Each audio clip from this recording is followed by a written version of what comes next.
예, 오늘은 로마서 3장 1절부터 8절까지 말씀을 보도록 이렇게 하겠습니다. 먼저 말씀을 읽겠습니다. 로마서 3장 1절부터 8절까지의 말씀을 우리 한 절씩 교독하시고 마지막 절 함께 읽겠습니다. 그런즉 유대인의 나음이 무엇이며 할례의 유익이 무엇이냐?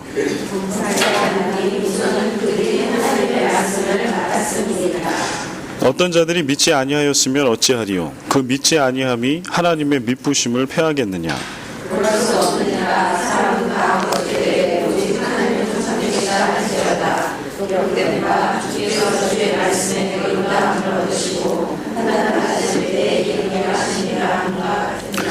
그러나 우리 불의가 하나님의 의를 드러나게 하면 무슨 말하리요? 내가 사람의 말하는 대로 말하노니 진노를 내리시는 하나님이 불의하시냐?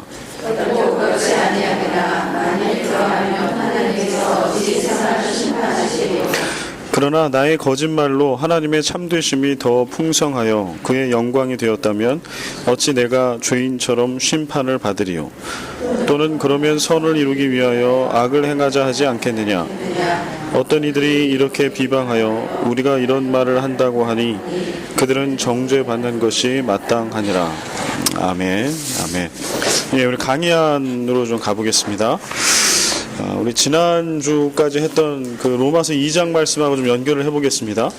율법을 받았고 할례를 행하여 왔고 또 성전도 지은 바로 이런 것이 하나님의 심판과 판정의 기준이 될 수 없다라고 얘기하고 있습니다.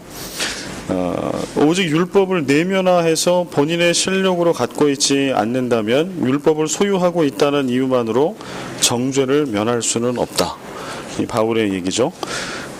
그래서 표면적 유대인과 이면적 유대인, 육신의 할례와 마음의 할례, 이런 비유를 들고 있습니다. 그런 말씀하고 좀 연결되어 있는 겁니다.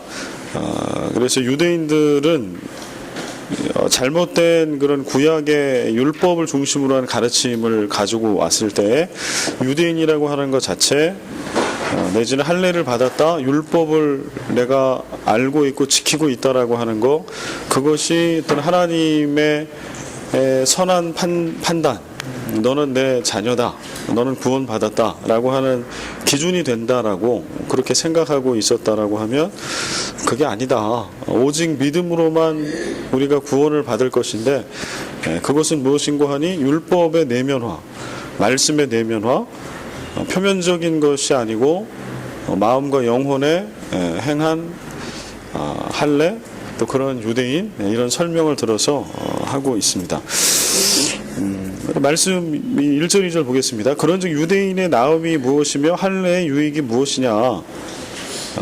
범사에 많으니, 바울은 오히려 지금 역설적으로 얘기하고 있는 거예요. 유대인의 나음이 뭐며 할례의 유익이 뭐냐? 지금 2장에는 그건 없다고 얘기한 거잖아요. 유대인으로서 혈통으로 태어나서 유대인 된 게 뭘 보장해 주는 건 아무것도 없다, 이렇게 얘기를 했는데 3장에 들어가면서 역설적인 질문을 이야기를 합니다.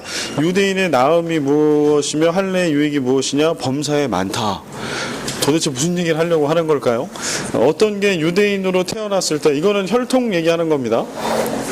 유대인으로 혈통으로 유대인으로 태어났다고 할 때 유익이 있대요. 할례의 유익도 있다. 그게 많다. 뭐냐? 2절 같이 한번 읽어볼까요? 범사에 많으니 우선은 그들이 하나님의 말씀을 맡았음이니라. 그러니까 어떤 유익이 있다는 거예요? 하나님의 말씀을 맡은 유익이 있다.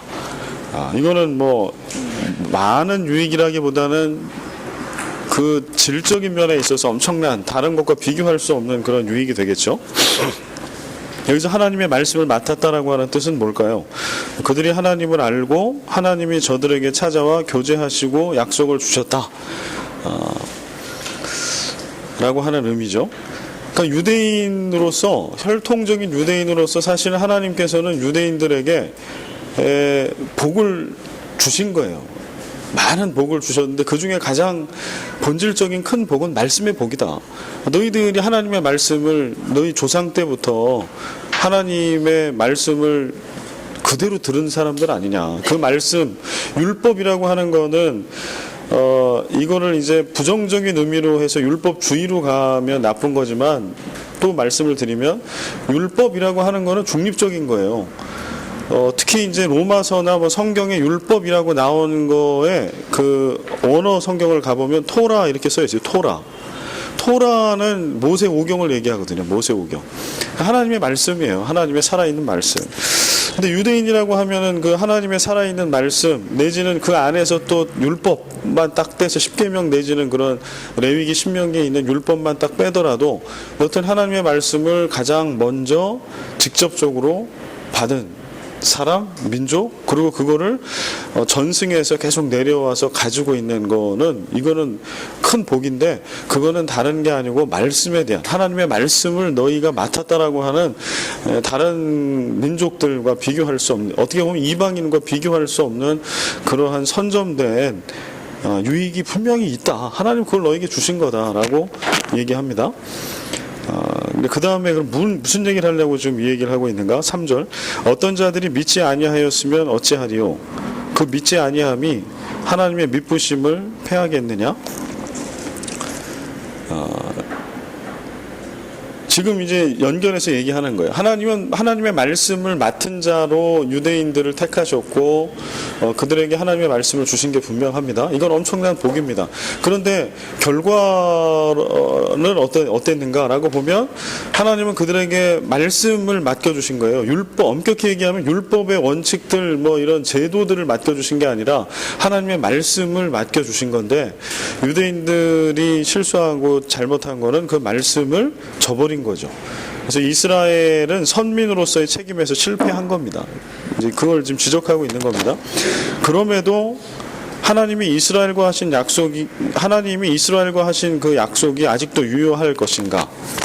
그 하나님께서 인류에게 하신 약속, 대표적 선민으로 세우신 이스라엘로 제사장 나라가 되게 하고 그를 통하여 모든 족속이 구원을 받게 하는 일. 이게 하나님의 약속이죠. 하나님이 창세기 12장에 보면 아브라함을 택하셨어요. 그리고 내가 너를 복으로 삼아주겠다. 너를 세상에 이방인을 구원하고 이방인을 복주는 그런 통로로 내가 너를 삼겠다. 이게 하나님의 약속이에요. 그리고 그 약속을 이어받은 이제 혈통적인 유대인들이 있는데 그래서 결국은 이들은 어떤 삶을 살아야 하는 게 마땅한가요? 하나님의 말씀, 복음을 붙들고 하나님이 애초에 생각하고 계획하신 것처럼 세상에 있는 모든 하나님을 알지 못하는 자들에게 하나님을 알게 하고 하나님을 믿게 하고 하나님의 거룩한 백성이 되게 해서 하나님의 복을 받게 하는 것. 그런 삶을 살아내야 하는 거죠. 그런데 지금 로마서 2장까지 말씀해 보면 유대인들이 그걸 실패한 거예요. 왜냐하면은 그 본질적인 거는 잊어버리고 뭐만 남아있는 거예요. 우리는 율법을 가지고 있어. 그래서 하나님은 율법을 갖고 있는 것 때문에 하나님은 우리를 구원하셔. 그래서 스스로 범죄한 가운데 있음에도 불구하고 자신들의 죄를 돌아보기보다는 야, 너 율법 있어 없어? 너 율법 지켰어 안 지켰어? 이런 거 가지고 정죄하게 되고 그래서 오히려 이방인들은 예수 그리스도의 복음을 듣고 믿음으로 구원을 받는데 오히려 유대인들은 여전히 율법 그 하나만 딱 들고 있으면서 잘못된 믿음과 선택, 그 선민 사상을 가지고 오히려 죄악 가운데 빠져 있는 거죠. 저 그거를 지금 얘기하고 있어요. 이럴 때 그러면 하나님의 원래 계획은 아브라함의 후손 유대인이죠. 혈통으로는 그들을 통해서 인류를 구원하고 복주시겠다라고 하는 게 하나님의 계획이란 말이에요. 이게 약속인데 이 약속은 지금 깨졌어요. 왜냐하면 유대인들이 그걸 저버렸다는 거죠. 그러면 유대인들이 저버렸기 때문에 하나님의 약속도 폐기된 거냐? 그걸 물어보는 거예요. 유대인들은 저버렸다. 그러나 그렇다고 그러면 하나님의 약속도 유대인들이 저버린 거기 때문에 원래 하나님이 아브라함을 통해서 주셨던 믿음으로 이방인들조차도 구원하시겠다라고 하고 복주시겠다라고 하는 그 약속은 유효한 거냐 아니면 폐기된 거냐? 지금 그거를 물어보고 있는 거예요. 보겠습니다. 4절. 그럴 수 없느니라. 이 폐기될 수 없다라고 하는 거예요. 그럴 수 없느니라. 사람은 다 거짓되되 오직 하나님은 참되시다 할지어다. 기록된 바 그 신약 성경이나 이렇게 성경에 기록된 바라고 라는 단어가 나오면 반드시 뒤에는 인용구가 나와요. 성경 인용구.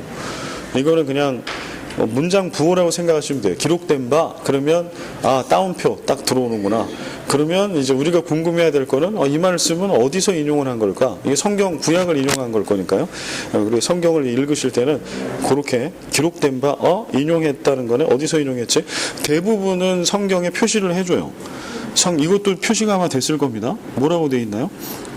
니은이라고 되어 있네요. 그죠? 니은 10편 51편 4절. 성경은 사실 주석책이나 뭐 성경 다른 그 보조의 도움을 받으면 좋죠. 그러나 받지 않아도 성경만 잘 이렇게 보고 따라가도 기본적인 그 학습을 할 수 있게 돼 있어요. 요런 거죠. 요런 기록된 바. 이거 어디서 인용한 거지? 그러면 이거 그냥 보통 읽을 때는 쭉 넘어가잖아요. 기억니은 이거 뭐냐? 왜 이게 기억니은이 있냐? 따라가야 돼요. 그래서 그 본문을 찾아서 읽어봐야 돼요. 그러면 이제 어떤 거는 문자 그대로 인용한 게 있고 어떤 거는 약간 변형된 게 있어요.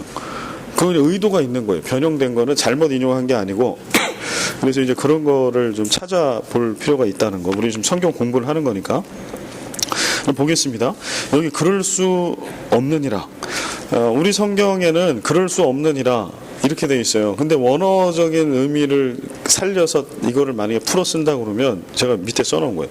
결코 그럴 수 없느니라. 앞에 결코가 생략되어 있어요. 이거는 아주 강력한 부정이에요. 그럴 수 없다. 그럴 수 없어. 이 정도가 아니라 결코 그럴 수 없다.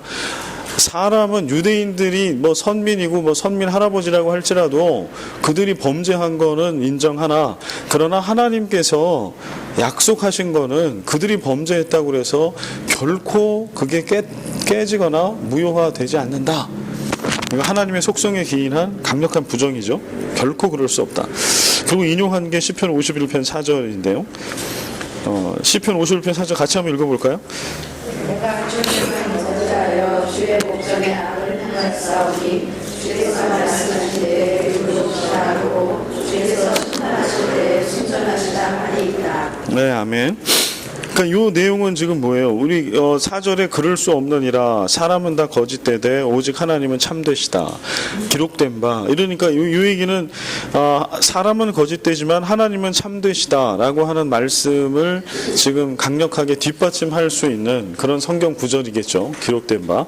51편 4절에 보면 내가 주께만 범죄하여 주의 목전에 악을 행하였사오나 나는 주님께 악을 행하였지만 주께서 말씀하실 때에 의로우시다 하고 주께서 심판하실 때에 순전하시다 하리이다. 나는 악을 행해.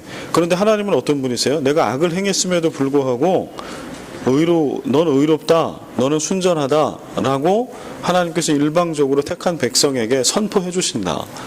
하나님은 그런 분이시다. 그러니까 하나님은 한번 언약을 맺으신 거를 그 사람의 이 수준이나 뭐에 따라서 바꾸시는 분이 아니라고 하는 거예요.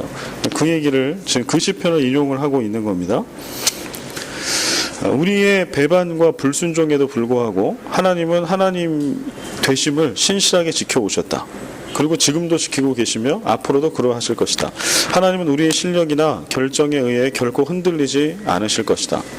여기 이제 이기려 하심이라 기록된 바 주께서 주의 말씀에 의롭다함을 얻으시고 판단 받으실 때 이기려 하심이라 라고 할 때 이기려 하심이라고 하는 이 헬라어 성경으로 가면 이게 미래직설이라고 하는 이제 시제를 쓰고 있는데 미래직설이라고 하는 거는 어떤 의미를 가지고 있냐면 미래에 이거는 당연한 필연적으로 이루어질 일이다라고 하는 뜻이에요. 필연적인 이기려 하심이라 이거는 이길 수도 있고 질 수도 있다 이게 아니고 아니면 나는 뭐 할 수 있으면 한번 이겨볼까 이런 의미가 아니라 이거는 보장된 승리다 이런 뜻이에요. 미래에 반드시 승리를 얻을 거다.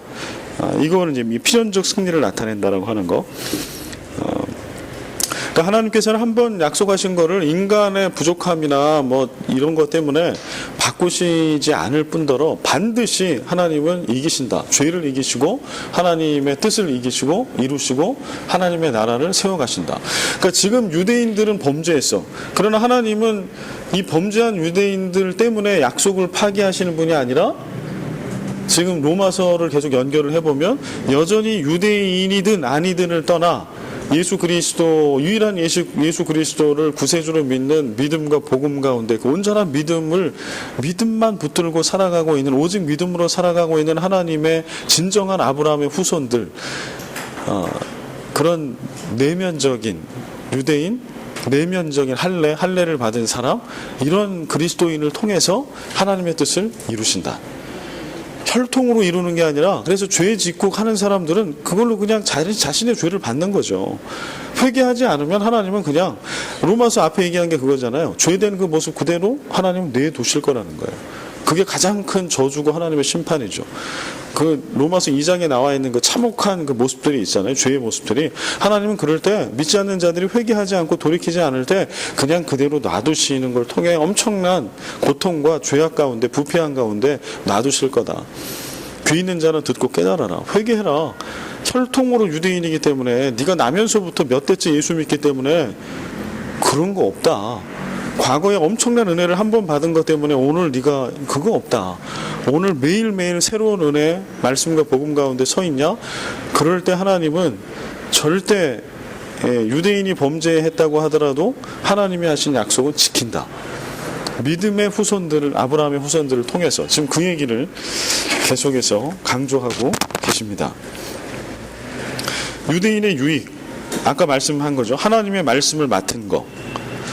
이게 엄청난 유익이에요. 그러니까 이게 참 우리 같은 이방인, 나면서부터 이방인 입장에서는 unfair하죠. 하나님 앞에서, 하나님께 우리가 따질 수 있는 거죠. 하나님, 우리는 왜 유대인이 아니에요?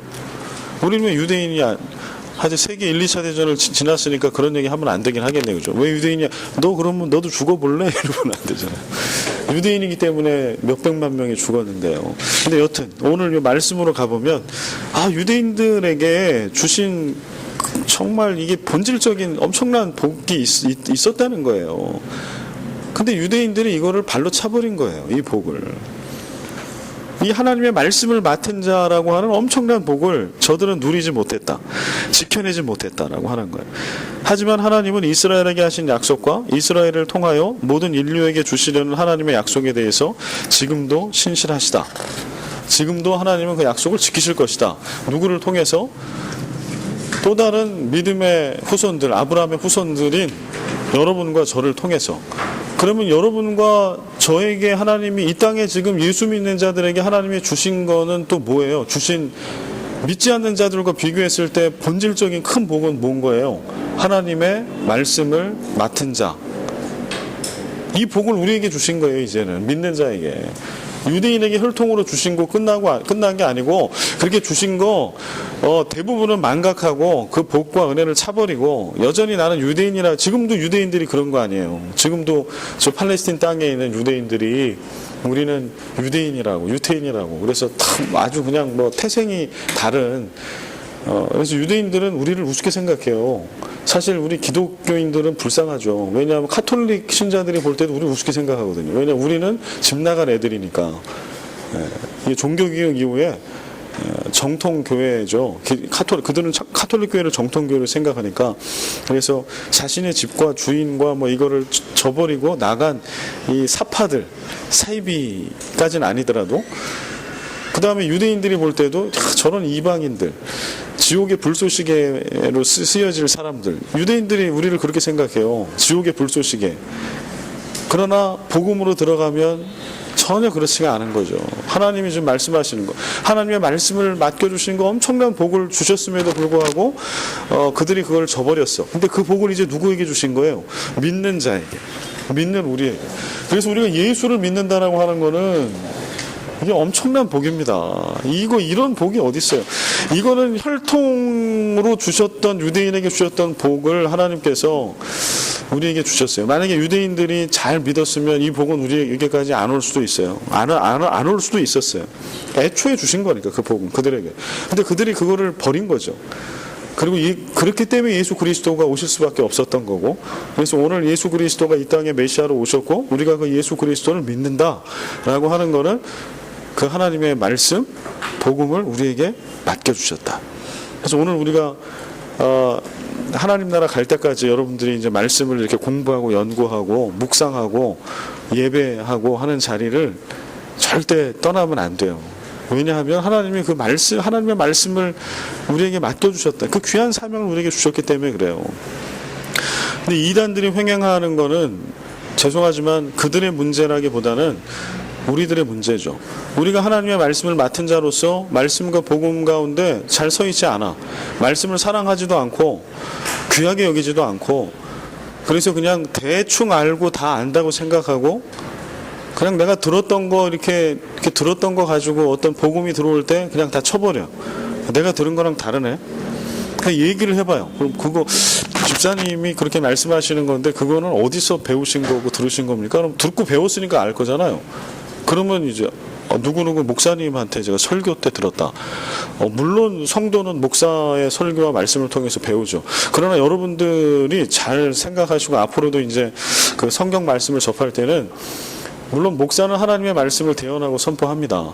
그러나 여러분들이 주목해야 될 거는 목사가 얘기했다라고 하는 게 중요한 게 아니라, 이게 정말 성경 어디에서 어떤 것을 가지고 이 목사가 얘기하고 있는가가 중요한 거예요.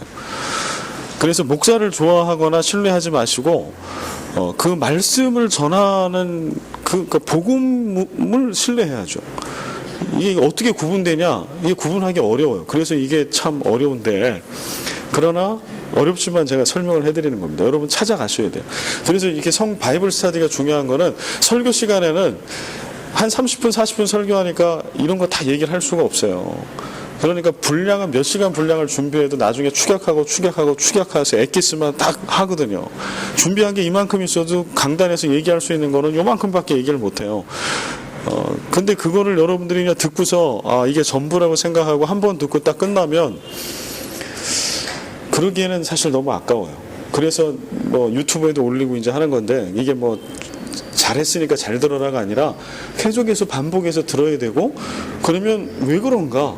이 목사님이 이거라고, 감사는 기억하는 거라고 얘기를 해서, 지난주에 그럼 추수감사주일날 이를테면 감사는 기억하는 거라고, 하나님을 기억하는 거라고 그러는데, 진짜 그래? 그 뭐 가슴에 와닿긴 하긴 하는데, 진짜 성경 어디서 그래? 진짜 성경은 그렇게 얘기하나? 뭘 기억하라고 하는 거지? 그러니까 이런 호기심을 가져야 되고, 그거는 여러분들이 파고 들어가셔 찾아야 돼요. 그래서 부딪히는 게 있으면 의문을 가져야 돼요. 그리고 질문을 던져야 돼요. 목사님, 제가 그 전에 이렇게 뭐 성경 공부하고 설교를 들을 때는 요거는 요렇다라고 제가 들었는데 성경을 찾아봐도 그런 것 같다. 근데 이거 목사님 얘기한 거는 좀 다른 것 같은데 이게 왜 다른 건지 설명을 좀 해달라.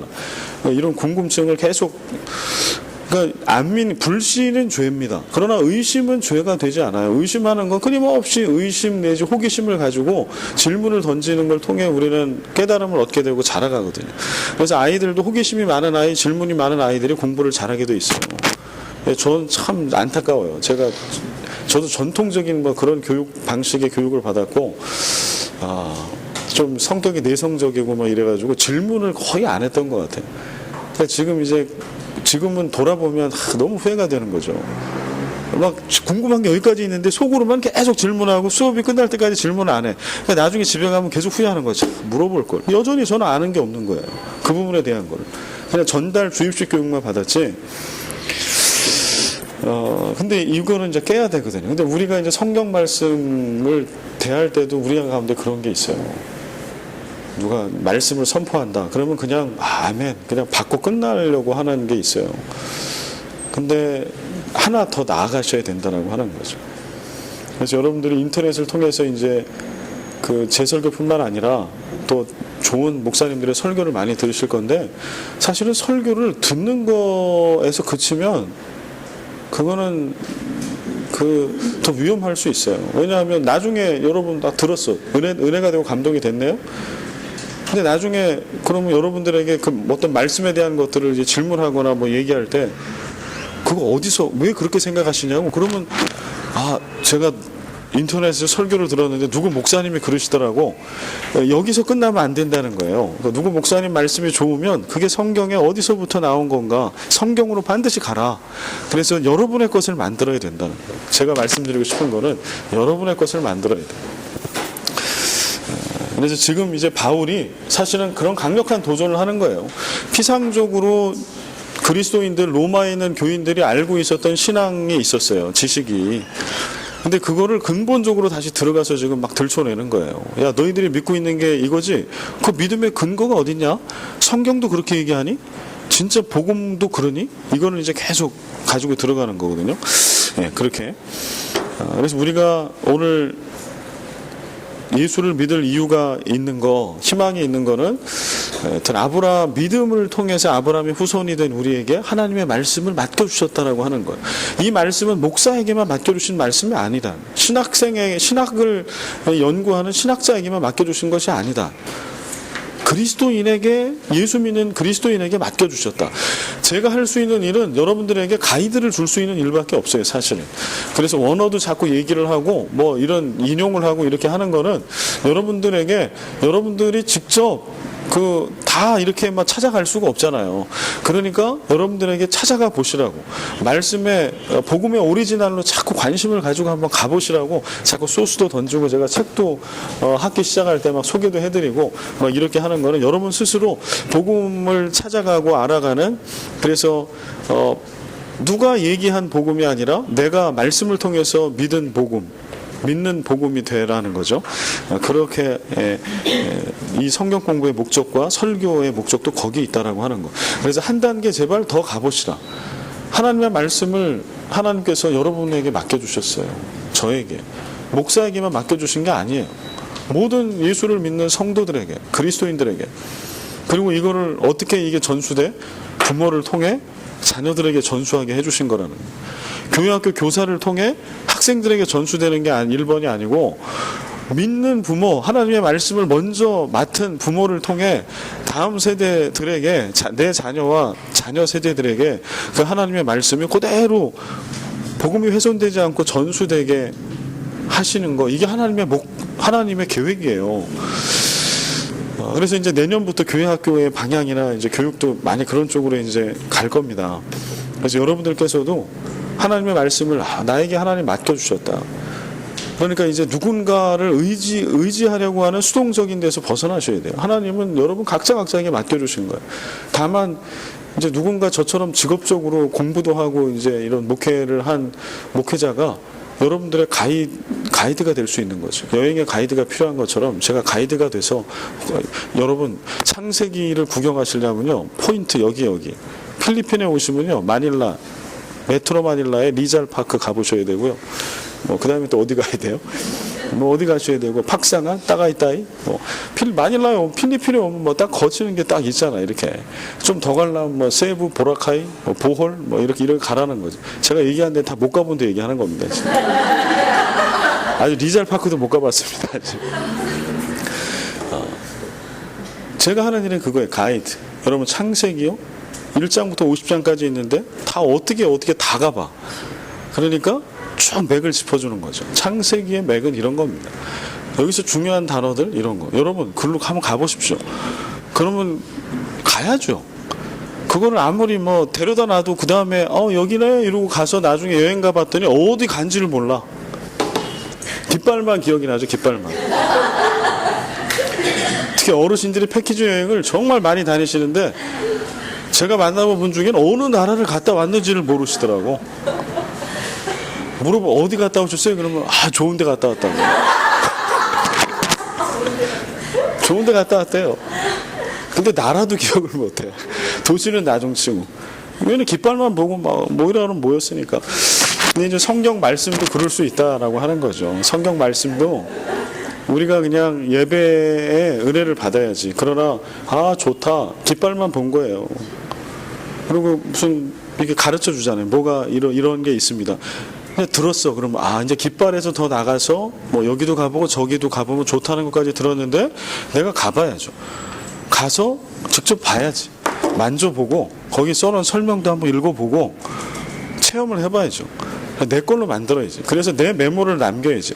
리잘 파크, 호세 리잘, 역사적인 것. 이런 역사가 있구나. 이게 이런 곳이었구나. 얘가 이렇게 해서 이 나라의 독립을 위해서 스페인 이런 시절에 이랬구나. 내 걸로 만드는 거예요. 그런 장소들. 성경 공부도 똑같다. 지금 바울이 이렇게 로마에 이미 예수를 믿고 있는 자들에게 아주 복음의 기초와 핵심을 얘기하고 있는 거는 그거예요. 듣고 이게 아니고 너희 걸 만들어라. 우리 모두는 2페이지입니다. 우리 모두는 늘 잘못하고 실수하지만 하나님은 우리의 잘못된 선택과 결정에 영향을 받지 않으시고 자신의 약속에 늘 충실하시다. 여러분 이걸 잊지 마십시오. 그리고 말씀을 맡은 자로서의 그 귀한 은혜의 사명을 주님 다시 오실 때까지 잘 감당하시기를 부탁을 드립니다. 5절 그러나 우리 불의가 하나님의 의를 드러나게 하면 무슨 말하리요. 내가 사람의 말하는 대로 말하노니 진노를 내리시는 하나님이 불의하시냐. 이건 거예요. 내가 사람의 말하는 대로 말하노니 이거는 뭐랑 좀 다른 거냐 하면 기록된 바 이거랑 다른 거예요.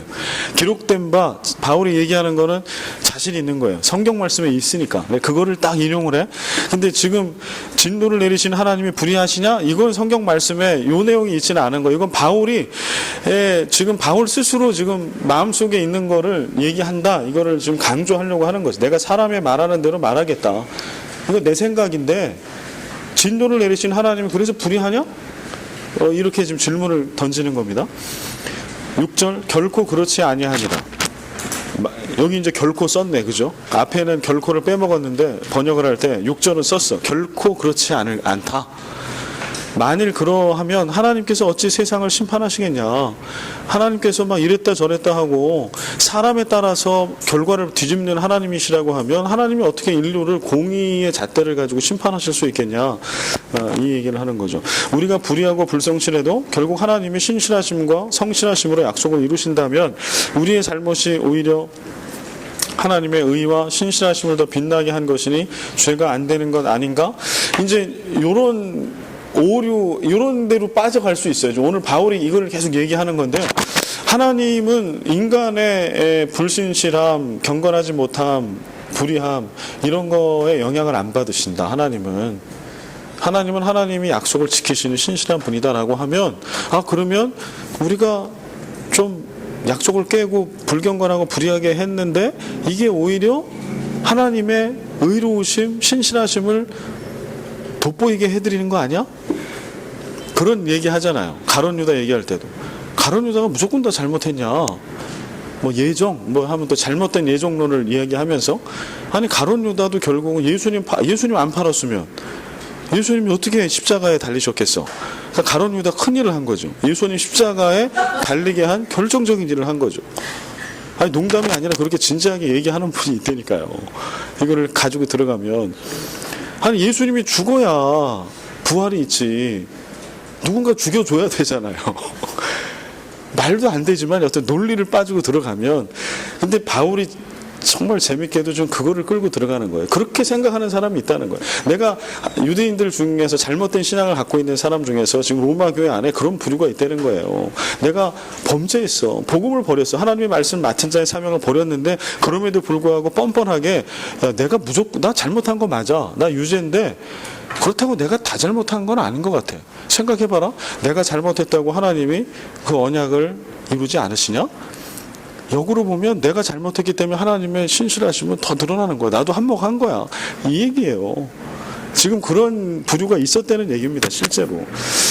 이게 참 웃기지만 그런 얘기. 이거를 지금 바울이 이게 성경에 기록되어 있다는 게 저는 더 대단하다는 생각이 드는데 한번 찾아가 보게. 이게 우리의 신앙하고도 연결되어 있기 때문에 그래요. 로마서 2장 6절과 8절 같이 읽겠습니다.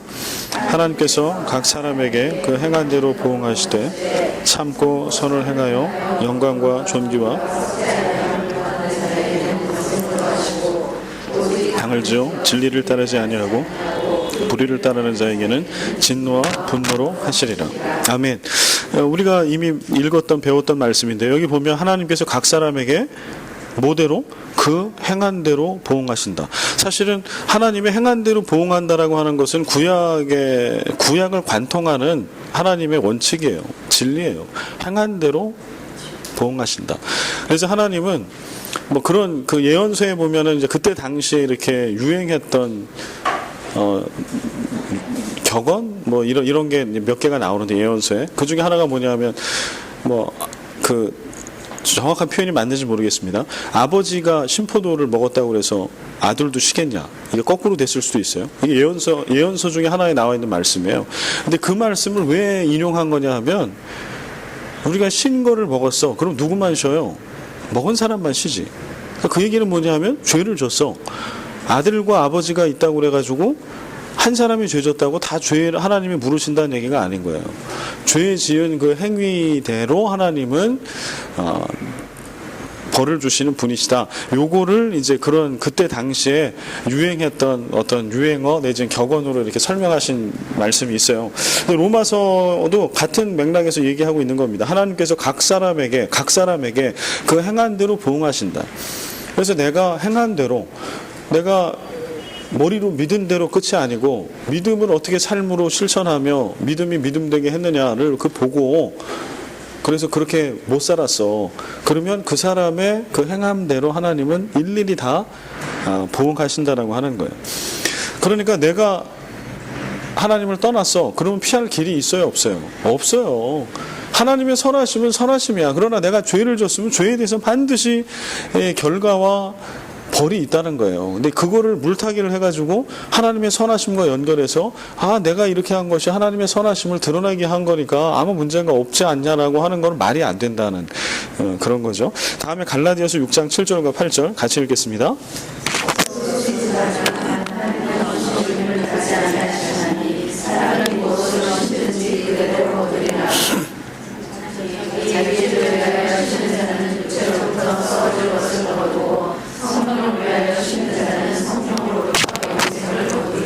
아멘.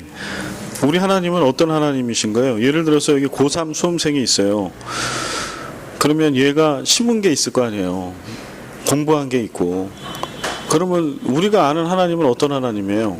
심은 대로 거두게 하시는 분. 하나님은 심은 대로 거두게 하시는 분이에요. 근데 이 세상을 우리가 불의하다라고 얘기하는 거는 뭐예요? 심은 대로 거둘 수가 없는 세상이기 때문에 불의하다라고 얘기하는 거예요. 누구는 열심히 심었는데 그냥 픽 들어와가지고 열심히 심은 사람은 다 떨어져.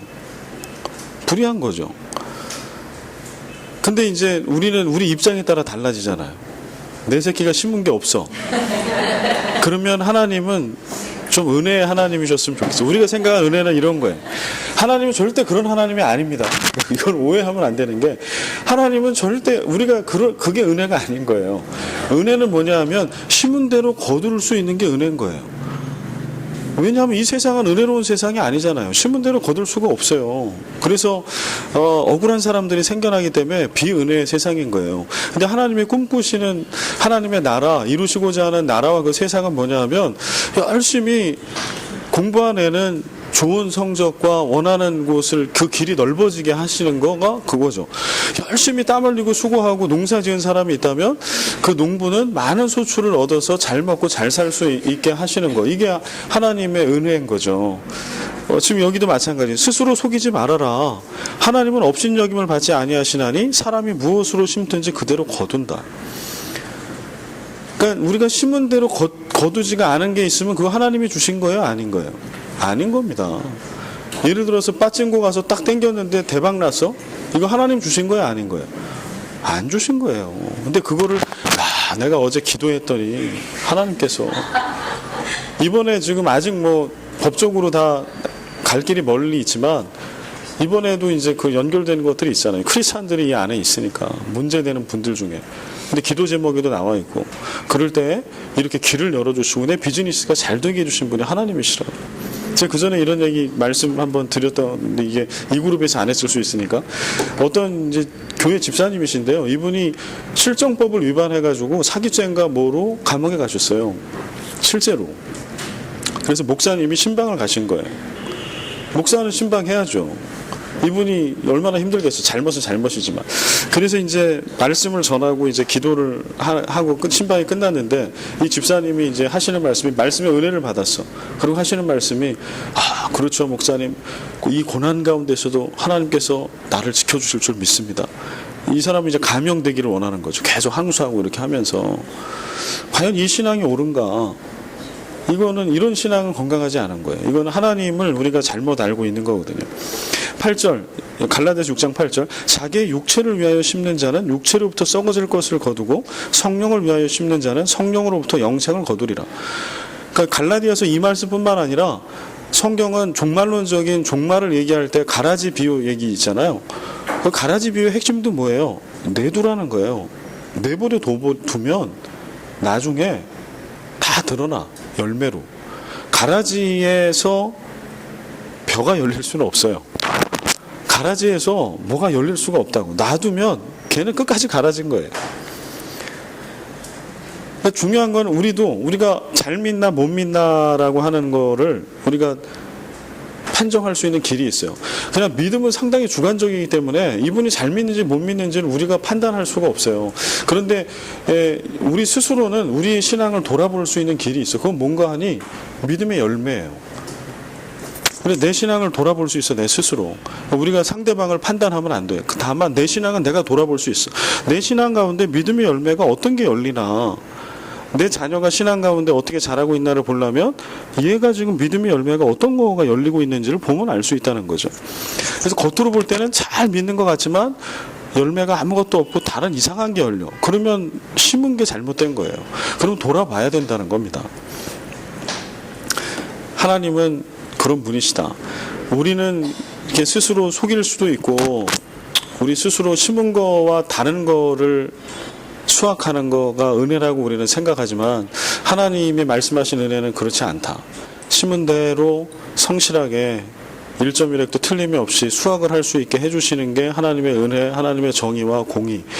우리도 기뻐해야 될 거는 그거예요. 열심히 수고하고 애쓴 그 결과에 아이들에게도 그것을 자꾸 신앙 가운데 가르쳐 줘야 됩니다. 그래서 근데 이제 이런 거 있잖아요. 저도 이제 들었던 간증 중에 하나가 서울대 의대를 나오신 분인데 이분 이름이 기억이 안 나는데 이분은 하나님의 은혜를 주셨어요. 아주 특별한 은혜, 은사. 답이 보여. 예수를 안 믿다 예수를 믿은 분인데 이분은 하나님이 쓰시려고 그런 거겠죠.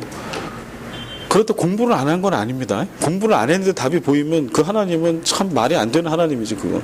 근데 이분 공부를 했지. 공부를 했는데 시험장에 갔대요. 그런데 그대로 문제가 딱 나오면 그게 어느 페이지에 어디에 있는지가 딱딱 지나가더라는 거예요. 이렇게. 근데 그거는 이제 간증의 일부고요. 결국 그래서 이분은 이제 그런 하나님이 주신 이런 특별한 은혜, 은사를 통해서 결국은 전도자의 삶을 산 거예요. 예수 그리스도 복음을 전하고 예수를 잘 믿게 하는데 잘 사용을 했습니다. 근데 우리는 이런 간증을 들으면 뭐만 딱 남아요. 보인다. 정답이 보인다. 그러니까 우리는 그걸 기도해. 하나님, 정답이 보이게 주시옵소서. 근데 생각해봐요. 여러분들의 자녀는 1000시간을 공부를 했어. 근데 어떤 기도하는 한 애는 100시간 공부했는데 얘는 기도했어. 정답이 보이게 해달라고. 근데 얘가 정답이 기가 막히게 보이네요. 그래서 얘가 합격을 했네? 1000시간 공부한 여러분의 자녀는 떨어졌어요. 이거 어떻게 할 거예요? 근데 내 자녀는 괜찮아? 그건 아니죠. 저도 지금 이제 큰애가 여기서 지금 대학을 갔지만 작은 애는 좀 앞으로 학교를 가야 되고 앞으로도 수험생을 해야 될 텐데 이거는 우리가 그리스도인의 양심으로 그렇게 되면 언젠가는 그 아픔과 그 불의함이 내 자녀와 나도 겪게 된다는 거예요. 우리는 그걸 알아야 돼요. 그래서 불의한 방법을 사용하면 안 되고 그렇게 기도하면 안 되는 거예요. 우리는 그냥 우리 입장에서 지금 급하니까 이렇게 기도를 하는데 그게 아니고 오히려 그럴 때일수록 우리는 정직한 기도를 해야 되고 오히려 우리의 자녀가 진짜 사랑스럽다면 공부한 양이 적으면 준비가 덜 돼 있으면 떨어지는 게 은혜일 수도 있어요. 그리고 나서 진짜 열심히 입에 단단하게 공부하고 인고의 시절을 기도하면서 하나님 앞에 무릎 꿇고 매달리는 그 은혜의 시간을 잘 견뎌낼 수 있다면 그게 그 아이가 당장은 늦게 가는 것 같아요. 그리고 생각하는 것보다 하나 아래 그레이드의 대학을 갔다고 할지라도요, 그런 회사를 갔다고 할지라도 평생을 놓고 보면 그 아이는 분명히 잘 될 겁니다. 그것 때문에. 제가 한국에 있을 때 청년대학부를 지도할 때도 아이들에게 그런 얘기를 동일하게 해줬어요. 그래서 너희들이 대학에 떨어졌든 아니면 수험생이든 예배와 말씀, 양육, 선교 이런 신앙의 활동을 절대 줄이지 마라. 그대로 해라. 그리고 잠자는 시간을 줄여라. 노는 시간을 줄여라. 그리고 나서 하나님이 네 인생 가운데 어떻게 역사하시는지 네가 봐라. 내가 아는 하나님은 그렇게 했을 때 잘되게 해주신 분이 하나님이다. 왜냐하면 네가 심은 대로 거둘 거야. 네가 그렇게 열심히 하면 하나님은 반드시 너를 외면하지 않으신다. 그런데 감사하게 그렇게 가르치고 기도를 하고 아이들을 인도를 했는데, 그래서 이제 재수를 했어요. 떨어져서 재수한 아이들이 생겨났는데 얘네들이 정말 잘 됐어요. 뭐 입시 원서 넣어놓고 발표가 나는 그날에도 선교를 갔으니까 얘네들은 리더 동일하게 하고.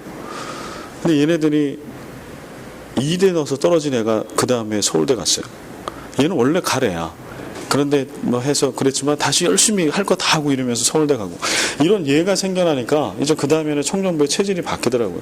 제가 제 자랑을 하려고 한 게 아니라 제대로 된 믿음과 말씀이 가르쳐지면 달라지는 거예요. 공동체가 달라지고 삶이 달라지는데, 우리가 표면 단순하게 그냥 지금 앞에 어떻게 될 건가만 절대 바라보면 안 돼요. 하나님은 우리가 내일 잘 사는 것만 원하시는 분이 아니기 때문에 그래요. 하나님은 우리가 이 땅 가운데 살아갈 때 영원한 하나님의 나라를 세우시길 원하시는 분이에요. 하루만 잘 살고 끝나는 반짝하는 나라가 아니라, 그렇기 때문에 성경에서 얘기하는 복음은 그러한 원리를 가지고 있어요. 그래서 이 원리를 우리가 붙들고 이 복음과 진리를 잘 믿고 가르치면, 그때는 좀 뭔가 더디가는 것 같고 실패하는 것 같아도 결코 그렇지 않다. 그게 인생을 승리하는 거고 성공하는 거, 잘 사는 지름길이다. 요거를 우리가 잊으면 안 되겠습니다. 근데 지금 유대인들이 이제 자꾸 그거 생각하는 거예요.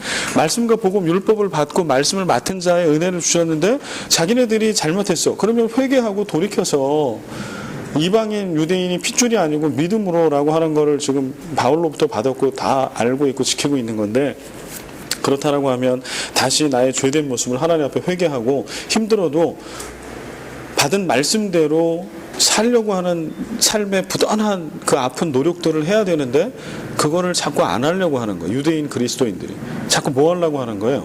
그건 힘들잖아요. 그러니까 자꾸 뭐를 내밀고 싶은 거예요. 프리패스를 내밀고 싶은 거예요. 나 유대인이라고. 나는 나면서부터 유대인이라고. 이거 내밀고 자꾸 통과해보고 싶은 거죠. 내가 죄를 진 것도 있고. 그러면 회개를 해야 되고, 하나님께서 필요하실 때 벌을 주시면 그 벌도 받아야 되고, 달게 기다림의 기간도 있어야 되고. 그런데 자꾸 그 기간 이런 거는 안 하려고 그래. 나는 나면서부터 유대인이니까 나 프리패스라고. 근데 바울은 그거 아니라고 얘기하는 거예요. 하나님은 행한 대로 각자에게 보응하신다. 하나님의 공의는 하나님의 신실하심과 동등한 지위에 있는 그분의 중요한 성품이다. 은혜 속에 책임이 있고 책임 속에 은혜가 있다. 아까 말씀드린 거, 우리는 은혜 그러면 뭐 이런데 이게 아니고, 은혜 안에는 반드시 책임이 있다 라고 하는 거. 인간은 합리적 존재가 아니다. 합리화를 할 뿐이다 라는 말이 있습니다. 그렇죠? 그래서 우리는 늘 슬쩍 넘어가려고 그래요.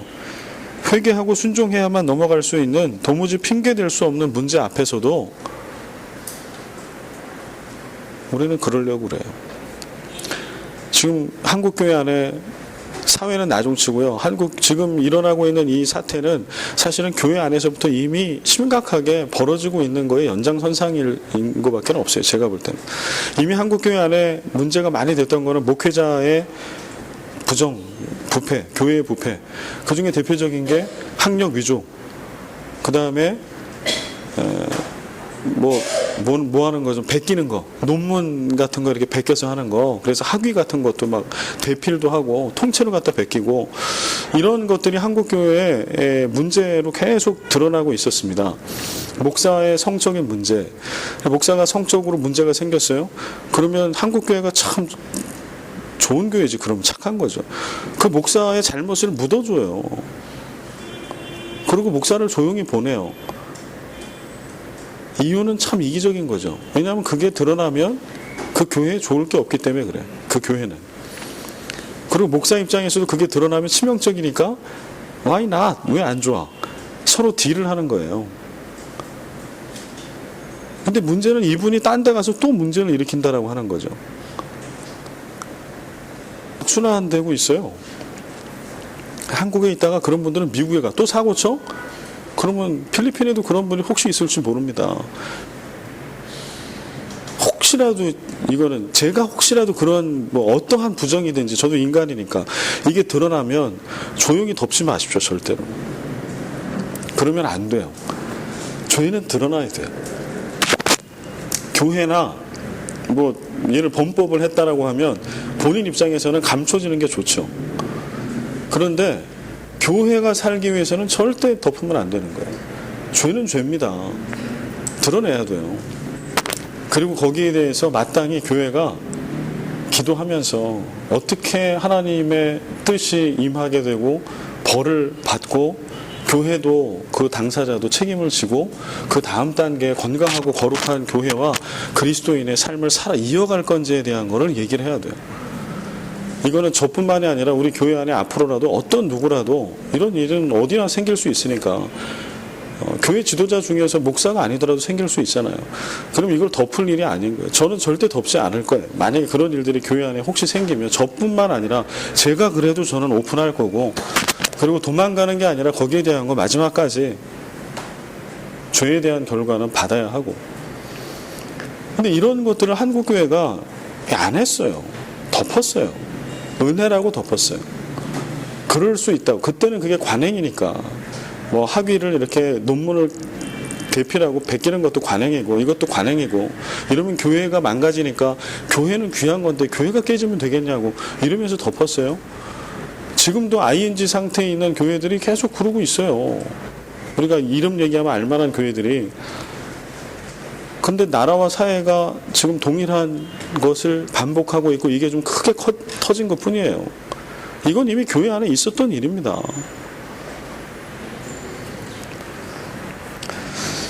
이거는 그런 면에 있어서 우리가 잘못된 것, 죄된 것들은 낱낱이 다 드러나야 할 겁니다. 이게 뭐 누가 됐든지 간에. 그러나 또 하나는 그리스도인으로서 우리를 돌아봐야 돼요. 우리도 우리에게 이런 게 있지는 않은지. 우리가 믿기 때문에, 우리는 이런 신앙생활을 해왔기 때문에, 나는 이런 백그라운드가 있기 때문에 하나님 은혜. 그런데 우리가 로마서 2장에서 배웠던 거는 잘못한 게 있어요, 죄가. 그리고 죄의 결과로 나오는 그런 부패함이 있어요. 그럼 이걸 덮어주는 게 은혜입니까? 아니면 이게 드러나는 게 은혜입니까? 드러나는 게 은혜입니다. 드러나고 다시 시작할 수 있는 게 은혜예요. 이게 그냥 그 상태로 가만히 뇌주면 계속해서 죄는 되풀이되고 깊어지면 로마서 2장에 나와 있는 말도 안 되는 엄청난 악의 목록 가운데 우리도 들어가 있을 거예요. 그러면 돌이킬 길이 없어요. 이게 진짜 저주예요. 이게 심판이에요. 그래서 우리가 그것을 우리는 꼭 기억을 해야 한다라고 하는 거. 우리 하나만 더 하고 로마서 묵상 포인트 있는데 요거 하고 요거 좀 나눠 보겠습니다. 로마서 묵상 포인트. 율법의 행위로는 구원받지 못한다. 그렇죠? 로마서 계속 그거 얘기하잖아요. 율법의 행위로는 구원받지 못한다. 오직 율법을 행하는 자라야 의롭다 하심을 얻는다. 이 말씀도 로마서에 있는 말씀이죠. 로마서 2장에. 그 율법의 행위로는 구원을 받지 못한다라고 쭉 얘기를 하는데, 또 한쪽에는 율법을 행하는 자라야 의롭다 하심을 얻는데, 어디는 율법을 행하는 거 가지고는 구원하고는 아무 상관이 없다라고 얘기를 계속 하는데, 그런데 또 한쪽으로는 계속 행함을 얘기해요. 행하는 믿음에 대한 거를. 이거를 어떻게 우리가 받아들이고 정리해야 될까? 여러분들이 제대로 공부를 하셨다면 이 의문을 갖고 있어야 돼요. 이게 계속 충돌하거든요. 사람이 의롭다 하심을 얻는 것은 율법의 행위로가 아니라 오직 믿음으로다. 아멘이죠. 그러나 야고보서를 한번 가보면 야고보서에 이신칭의가 또 강하게 들어있는데요. 이 믿음은 산 믿음, 곧 행함과 함께 일하고 행함으로 온전케 된 믿음을 얘기해요. 여기도 행함의 믿음을 얘기하는데, 야고보서 2장 20절부터 24절 우리 같이 한번 읽어볼까요? 아하, 허탄한 사람아, 행함이 없는 믿음이 헛것인 줄을 알고자 하느냐? 우리 조상 아브라함이 그 아들 이삭을 제단에 바칠 때 행함으로 의롭다 하심을 받은 것이 아니냐? 네가 보거니와 믿음이 그의 행함과 함께 일하고 행함으로 믿음이 온전하게 되었느니라.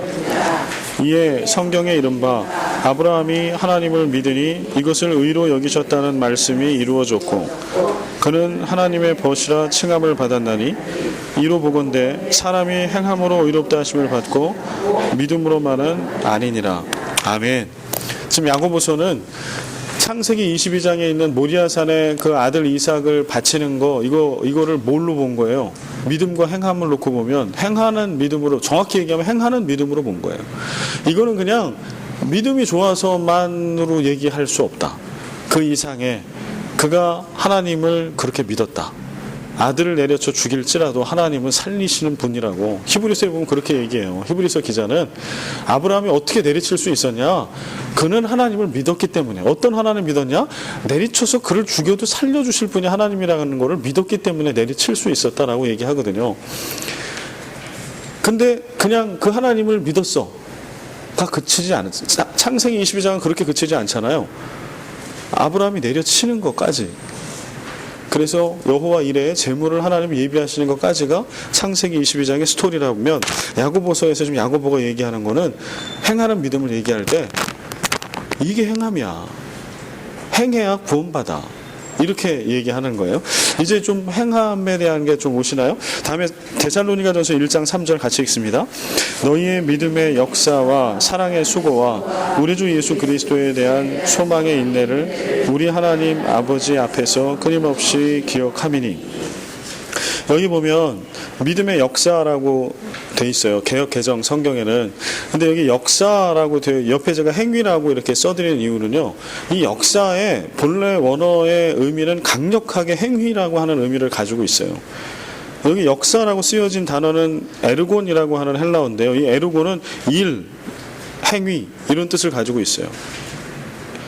구체적으로 어떤 일, 목적을 가지고 행하는 일, 아니면 이 일은 아니더라도 우리가 뭐를 어떤 구체적인 목적을 가지고 뭐 하는 거 있잖아요.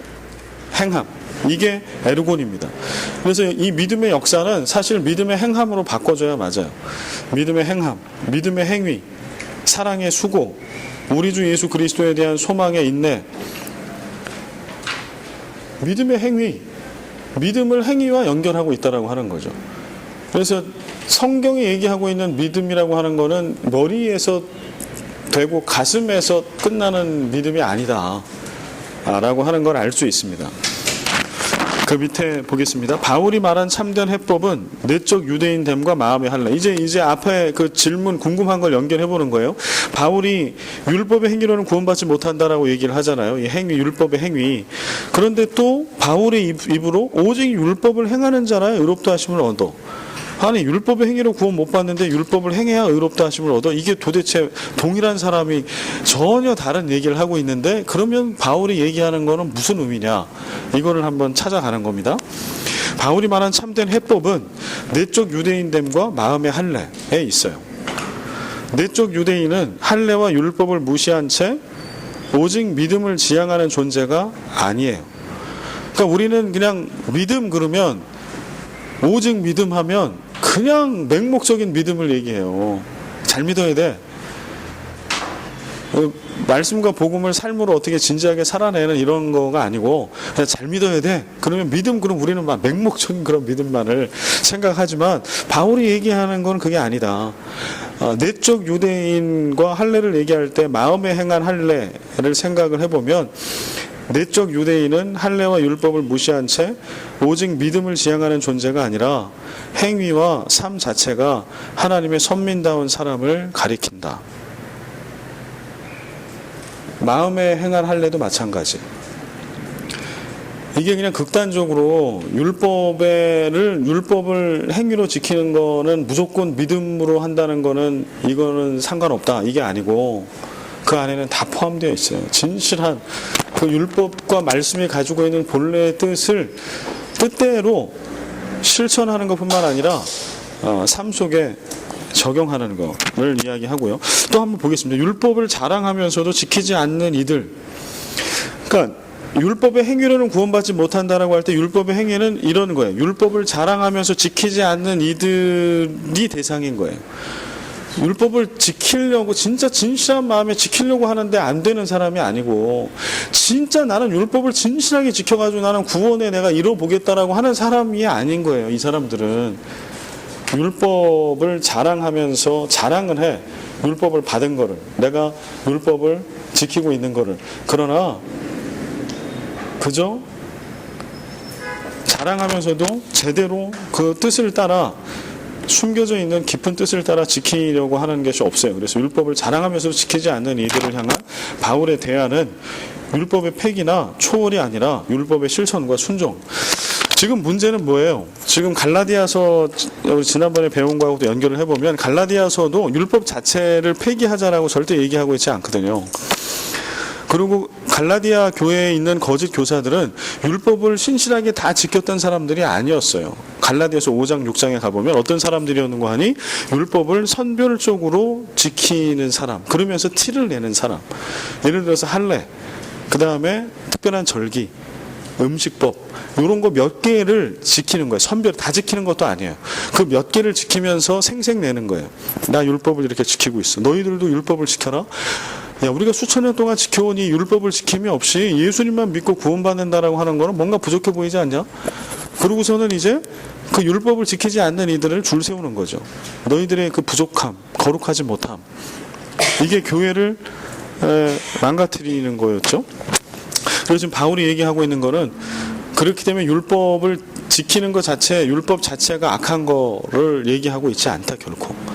진실하게 율법을 삶으로 지켜내고 살아내는 거, 오히려 지금 바울은 그걸 얘기하는 거예요. 율법, 하나님의 말씀, 복음을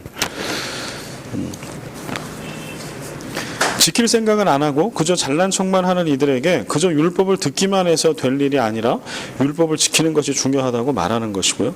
율법의 행위들이라고 얘기할 때 율법은 지키지 않으면서 율법의 소유를 자랑했던 이들, 내면적 순종은 없으면서 유대인이라는 외면적 신분을 내세웠던 이들, 마음은 전혀 할례받지 못했으면서 육신의 할례에 의지하고자 했던 이들의 행위, 이런 것들을 지적한 겁니다.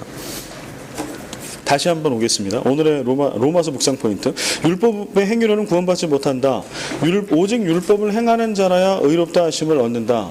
이제 그 차이를 조금 아시겠습니까? 다시 이제 아까 야고보서 말씀 읽어드렸잖아요. 그걸로 한번 다시 가보면요. 21절에 20절, 아 허탄한 사람아, 행함이 없는 믿음이 헛것인 줄을 알고자 하느냐? 우리 조상 아브라함이 그 아들 이삭을 제단에 바칠 때에 행함으로 의롭다 하심을 받은 것이 아니냐? 창세기 22장에 모리아산에 이삭을 바친 사건은 믿음의 사건이 아니라 행함의 사건이다. 이렇게 규정을 한 겁니다. 22절. 네가 보거니와 믿음이 그의 행함과 함께 일하고 행함으로 믿음이 온전하게 되었느니라. 이거예요. 딱 22절. 바울이 얘기하는 거는 이거예요. 지금. 믿음이 그의 행함과 함께 일하고 행함으로 믿음이 온전하게 되었다. 바울이 얘기하는 율법과 행함의 관계는 이겁니다. 어느 하나만을 강조하고 맹목적인 믿음만 얘기하고 있는 게 아니고요. 그래서 율법을 행하는 것 자체를 이것도 죄악이라고 얘기하고 있는 게 아니에요. 믿음이 있다라고 하면 그 믿음은 반드시 행함과 함께 나아가야 되고 그 행함을 통해서 믿음이 온전해지는 거예요. 이런 상호 간에 계속 작용들이 생겨나는 거예요. 그래서 올해 우리 교회 표어가 뭐죠? 말씀이 삶이 됩니다. 기도가 일상이 되는 교회. 말씀이 삶이 된다라고 하는 것은 그런 의미예요. 우리가 말씀이 삶이 되게 하려면 믿는 것뿐만 아니라 믿음을 행하는 거예요. 행함을 통하여 믿음이 온전해져. 하나님이 우리에게 주신 말씀과 복음이 더 선명해져. 그러면 그걸 붙들고 우리의 부족한 삶의 모습, 믿음의 모습을 되돌아보면서 더 온전한 삶, 행함을 우리는 또 실천해. 그러면 믿음이 더 커져. 그럼 커지면 보이는 게 또 달라져. 그러니까 계속해서 넓이와 깊이가 계속 넓어지고 깊어져. 여기에 성령의 역사와 성령의 도우심을 간구해. 그러면 내 능력을 뛰어넘는 하나님의 도우심과 성령의 역사들을 경험하게 돼. 거기에 치유의 역사도 일어나고 놀라운 역사들이 함께 일어나요. 그러면 막 믿음이 증폭되는 거죠. 살아나는 거죠. 지금 바울이 꿈꾸고 있고 얘기하는 거는 그런 얘기예요. 그 믿음과 행함, 율법이에요. 여러분 그 야고보서 2장 22절을 절대 잊으면 안 됩니다. 별표 5개를 해도 부족함이 없어요. 돼지꼬리도 해야 되고 절대 잊으면 안 되는. 23절, 이에 성경에 이른바 아브라함이 하나님을 믿으니 이것을 의로 여기셨다는 말씀이 이루어졌고 그는 하나님의 벗이라 칭함을 받았나니. 24절, 이로 보건대 사람이 행함으로 의롭다 하심을 받고 믿음으로만은 아니니라. 성경은 아브라함의 이 창세기 모리아산에서 이삭을 바친 사건을 23절에 보면 성경에 이른바 이제 인용하는 겁니다. 아브라함이 하나님을 믿으니 이것을 의로 여기셨다. 그리고 하나님의 벗이라 칭함을 받았다라고 성경이 쓰고 있을 때 이 믿음은 행함을 제외한 머릿속으로만 믿는 믿음을 결코 얘기한 게 아닙니다. 오히려 그 믿음은 행함의 믿음을 얘기하는 겁니다. 여러분 깨달아야 됩니다. 이 얘기예요. 근데 야고보서의 야고보 사도가 이렇게 얘기했던 배경은 어디에 있을까요? 그때 당시에 사람들이 어떻게 믿은 거예요? 이때 당시에 사람들은 유대인 그리스도인들이 많은데 야고보도 태생이 유대인이었고, 그렇다라고 하면 예수를 믿었어. 부활하신 예수님을 만났고 예수를 믿었는데, 그럼에도 불구하고 그들의 믿음의 근저, 이 바탕에는 뭐가 남아있는 거예요? 유대인으로서의 율법을 중심으로 한 그런 삶이, 습관이 여전히 남아있는 거예요. 그런데 두불인 거예요. 그래서 그런 율법을 습관적으로 지키면 그냥 믿음이, 이게 믿음이라고 이렇게 믿는 그런 부류들이 있는 거예요.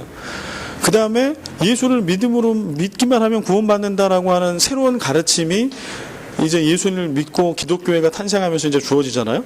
과거에는 행해야 믿는 거예요. 원래 유대인들의 신앙은 뭐예요? 행해야 그게 믿는 거잖아. 원래는 율법을 지키고 행해야 그게 믿는 거예요. 그런데 예수 그리스도를 믿는 믿음을 받아들일 때 이게 전혀 다른 거예요. 행하는 게 믿는 게 아니고 오직 믿음으로 구원받아. 행함으로 구원받지 않아. 그러니까 이 사이에서 헤매는 거예요. 어떻게 해야 되는 거지?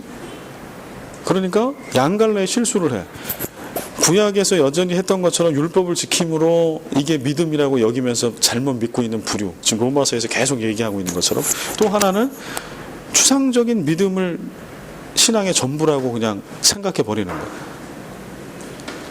예배 드려? 나는 믿어. 찬양해. 끝. 지금 그것을 지금 일치시키는 작업을 바울이 계속 하고 있는 거예요. 야고보서의 행함에 대한 믿음도 그런 갈등과 그런 갭을 줄이기 위해서 야고보서도 계속 얘기하고 있는 거고, 오늘 바울도 그 불일치를 지금 얘기하고 있는 거예요. 그거를 하나로 만들어라. 그래서 어느 한쪽을 버리라고 하는 게 결코 아니라고 하는 거. 네.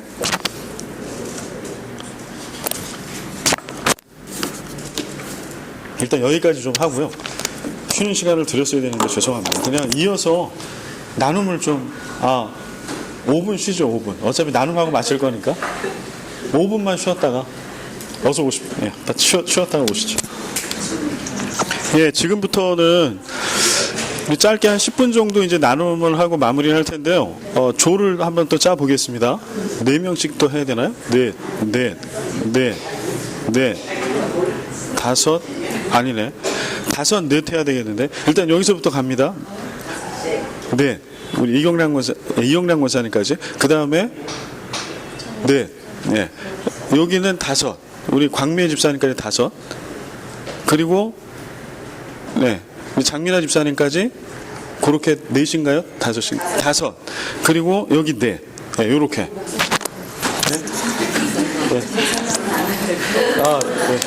잠깐 여기 하시고 나중에 그거는 그렇게 뭘 나누시냐면 이제 이거는 이거 조를 짜드린 거고요. 나눔은요, 로마서 묵상 포인트, 율법의 행위로는 구원받지 못한다라와 오직 율법을 행하는 자라야 의롭다 하심을 얻는다. 믿음과 행함에 대한 또 율법의 행위와 또 바울이 얘기하는 이 행함의 이 차이점은 뭐냐 설명을 해드렸는데, 조금 더 우리 사모님하고 이제 또 말씀을 나눴던 내용이 뭐냐면, 행함이 중요하지만 믿음이 온전히 서야 결국 믿음에서 행함이 나오는 거 아니냐, 이제 이 부분을 사모님 말씀해 주셨는데 너무 당연합니다. 네. 믿음이 없이 행함은 절대 나올 수 없고요. 다만 이제 그러면 믿음이 있으면 행함이 저절로 나오냐? 그게 아니라는 거죠. 성경은 그걸 아니라는 걸 얘기하는 거고, 야고보서에도 모리아산에 이삭을 바치는 이야기를 할 때 그거를 믿음으로 해석을 안 하고 행함으로 해석을 하는 이유는, 만약에 믿음으로 해석을 해서 그쳤으면은 이제 그 얘기가 맞을 수 있는데, 이 모리아산에 아들을 내려치려고 했던 그거를 믿음에서 나온 거죠, 당연히. 그러나 이걸 행함으로 얘기하고 있는 거는, 믿음은 결국은 행함으로 드러나고 완성되는 거예요. 그리고 또 그로 인해서 다시 그의 믿음이 더 넓어지고 깊어져. 그러니까 이게 뗄래야 뗄 수 없는 이러한 과정을 이제 거치게 된다라고 하는 이야기고요. 근데 이제 여러분 안에 지금 이렇게 딱 이게 있을 거예요. 믿음과 행함, 내려서 왜 똑같은 동일한 사람이 앞에는 율법의 행위로 구원받지 못한다 해놓고 또 그 다음에는 율법을 행하는 자라야 의롭다 하심을 얻는다. 의롭다 하심을 얻는다라고 하는 얘기는 구원받는다라는 얘기와 똑같아요. 그러니까 지금 바울이 사실은 이 문장만 보면 전혀 반대의 얘기를 하고 있는 것처럼 보여집니다. 그래서 이 부분을 제가 한번 다뤄본 거고요. 그래서 여러분 안에서 여튼 설명을 쭉 들으시고 성경 구절을 보시고 어떻게 느끼셨는가 이런 부분들을 서로 나눠보시면 되겠습니다. 오늘 시간상 이거를 발표를 못할 텐데 다음 주에 한번 발표를 할게요. 그래서 누가 인도자 한 명 정하시고 발표자 한 명 정하시고 발표는 다음 주에. 자, 하십시오 이제.